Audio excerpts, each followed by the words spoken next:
এতটা কঠোর প্র্যাকটিসিং মুসলিম হতে হবে যে হাতের মধ্যে ওই যে জ্বলন্ত অঙ্গার রাখতে পারে। ঠিক আছে, মানে একজন মেয়ে আমাদের ছাত্রী পরীক্ষা দিতে গেছে, তাকে যদি বলে যে এটা খোলো, না হলে পরীক্ষা দিতে দিব না, পরীক্ষার খাতা ছুড়ে দিয়ে চলে আসবে। দিস ইজ ইমান। ইমান।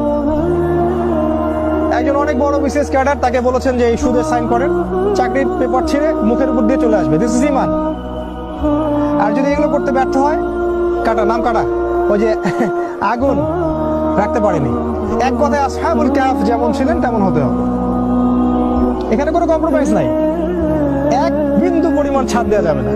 আপনি এক বিন্দু ছাড় দিবেন, আপনি 10 বিন্দু হারাবেন। একবার ছাড় দিবেন, কোনোদিন ধরতে পারবেন না, কোনোদিন না।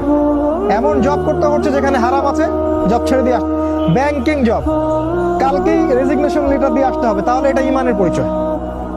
ইমানের পরিচয়।